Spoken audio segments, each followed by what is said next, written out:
Solving proportions is something that you did last year as a 7th grader. It may not have been quite this algebraic, but you definitely have a foundation in this. So the learning target is that you can solve and apply proportions. So we're going to see some real life application to this. So first, a proportion, to kind of remind you, it is two equivalent ratios. Think about the ratios we saw yesterday. Comparison of two numbers by division. You have two of those that are equivalent. And an important fact about proportions is that they have equivalent cross products, so diagonally, when you multiply like so. So here's an example of that. 3 over 5 is equivalent to 21 over 35. You've been dealing with equivalent ratios for many years because of equivalent fractions. If you had added fractions and gotten 21 over 35, you would have reduced that by dividing by 7 and got 3 over 5. Now, other than, they have the same simplest form, you know that they're equivalent because they have the same cross products. So see in red where this has been circled, 5 times 21 is equal to 105. And then in blue there, 3 times 35 is also 105. So we know that those truly are proportional because they have equivalent cross products. So keep that principle in mind, and that's how we're going to apply it when there are variables intact. So here's one with variables. A over 2 is the numerator over 9, and that's equivalent to 2 over 3. So they are telling us, yes, these are proportion because I have that equal sign in the middle. Now, also by telling us these are equal, they're telling us their cross products are equal. So see how I've circled that in red? A minus 2 is equal to A minus 2 times 3 is equal to 9 times 2. So we're going to write this as like a big equation. Not really that big, but an equation. So start by cross multiplying.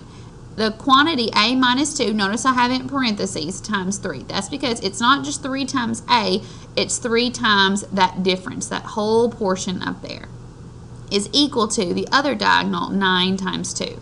So the red is this red circle here. The blue side is the blue circle over here. Not circle, oval. So now we're going to simplify it with the distributive property. I'm going to distribute 3 to the A, and then I'm also going to distribute the 3 to the 2. So 3 times A is 3A minus 3 times 2 is 6, and then 9 times 2 is 18. I now see a two-step equation, so my goal is to isolate the variable, isolate A. I'm going to undo what's happening to A. So I'm going to add 6 to both sides, so here's where I'm actually solving the equation. This cancels, negative 6 plus 6 is 0, so it comes down as 3A, and 18 plus 6 is 24. Okay, so now I'm going to go about solving the equation. A is being multiplied by 3, so I'm going to undo multiplying by 3 by dividing both sides by 3. That is going to cancel there. So what comes down is A on the left, and 24 divided by 3 is 8. Now you can always check this to make sure that that was done correctly. Put 8 in over here. So 8 minus 2 is 6. Is 6 over 9 equivalent to 2 over 3? Yeah, it is. So we know that 8 is the correct solution. Here's another example for you. Again, we know that proportions have equivalent cross products, so we're going to use that fact to solve this. So let's cross multiply B plus 13 times 3. And then we're going to multiply 2, let's get that one red as well, times negative 5B. So B plus 13 times 3. So that's going to be in parentheses because it's 3 times that whole thing is equal to 2 times negative 5B. Okay, so now let's multiply.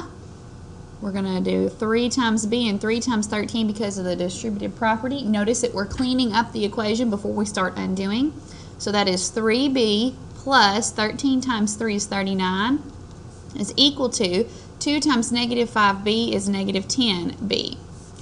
Next step is I need to reunite my variables. I have 3B and negative 10B. I'm going to choose to move negative 10B because it's the lesser coefficient. If you'll remember from before, it really doesn't matter which one you move. It's just moving the lesser coefficient gets rid of negatives, and in my opinion makes things easier.